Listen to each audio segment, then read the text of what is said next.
بدعت چھوٹا موٹا جرم نہیں ہے، بدعت چھوٹا موٹا جرم نہیں ہے۔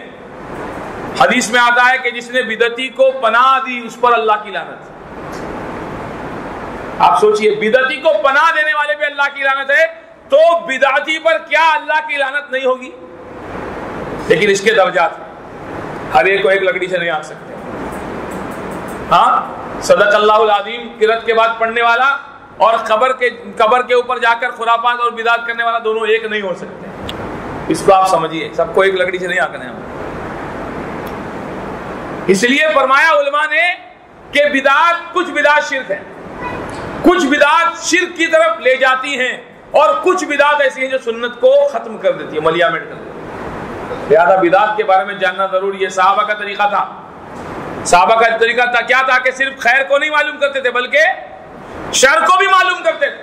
حذیفہ بن یمان کی وہ مشہور روایت کہ لوگ اللہ کے نبی سے خیر کے بارے میں پوچھتے، میں شر کے بارے میں پوچھتا تھا تاکہ میں شر سے بھی بچ سکوں۔ اسی لیے جب ہم توحید کو جانتے ہیں تو شرک کے بارے میں جاننا ہمارے لیے ضروری ہے۔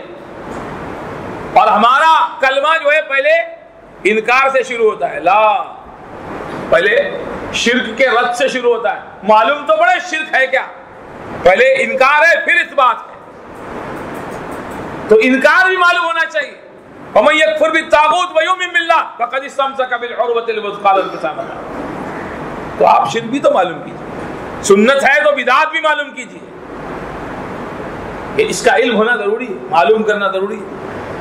تو شبہات پیدا کرتے ہیں، اس لیے علماء نے بدعت کو بہت اچھے طریقے سے سمجھایا۔ بعض بدعتیں شرک ہیں، بعض بدعتیں شرک کی طرف لے جاتی ہیں، بعض بدعتیں سنتوں کو ملیامت۔ اسی لیے صحابہ کے دور میں کوئی بدعت تھی بھائی؟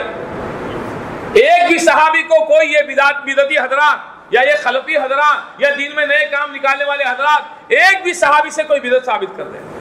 آپ بتائیے، اللہ کے نبی کہاں خطبہ دیتے تھے؟ کون سی مسجد میں خطبہ دیتے تھے آپ؟ مسجد نبوی میں۔ اور وہاں آڈینس کون ہوتے تھے؟ صحابہ ہوتے تھے۔ بدعتی کتنے ہوتے تھے؟ 2-3؟ سوچ کے بولو۔ ہاں، کوئی نہیں ہوتا تھا۔ اس کے بعد بھی آپ ہر خطبے میں فرماتے تھے کل بدعت ضلالہ، کل ضلالہ۔ بدعتی تو کوئی نہیں ہے، اس کے بعد بھی آپ ڈرا رہے ہیں، دیکھو دین میں نئے نئے کاموں سے بچنا۔ تو آج کے دور میں کتنا ڈرانا چاہیے؟ کیا شرک بدعت، شرک بدعت، شرک بدعت، شرک بدعت، یہ ایلیجیسوں کو سلفیوں کو کچھ کام ہی نہیں ہے۔ یہی تو ہے بھائی، اصل تو یہی ہے، بعد میں دوسری ساری چیزیں بعد میں۔ ہاں، ایسا گھناؤنا جرم، شوگر کوٹڈ پوائزن شیطان کی طرف سے نکالا ہوا کہ بھائی کڑوی گولی اترتی نہیں، شوگر کوٹ کر دو، ویسے ہی اس کو مزین کر کے اور خوب زینت دے کے پیش کرو تاکہ اس کو دین سمجھے۔ اور بدعت کو آدمی دین کے نام پر ہی کرتا ہے۔ بے دینی کے نام پہ کوئی بدعت ہوئی ہے؟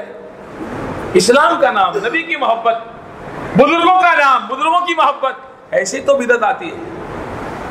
اور بدعتی بدعت کو دین سمجھتا ہے، اسی لیے تو نہیں کرنے والے کو نمبر دیتا ہے۔ کوئی زانی غیرت مند ہے، کسی مسلمان کو نہیں چاہے گا کہ وہ اس کے ساتھ مل کر کے برائی کرے۔ کوئی شرابی غیرت مند نہیں چاہے گا کہ کوئی دوسرا اس کے ساتھ مل کر کے شراب پیے۔ لیکن بدعتی چونکہ بدعت کو دین سمجھتا ہے، اس لیے سب کو ساتھ میں گھسیٹنے کی کوشش کرتا ہے۔ اور جو نہیں آتا ہے 24، 2 درجن، 24 نمبر، گستاخ رسول، یہ اس کو نہیں مانتے، اس کو نہیں مانتے، اس کو نہیں مانتے۔ ہم سب کو بھی مانتے ہیں اور سب کی بھی مانتے ہیں۔ آ جاؤ تم بھی مان لو۔ ہاں،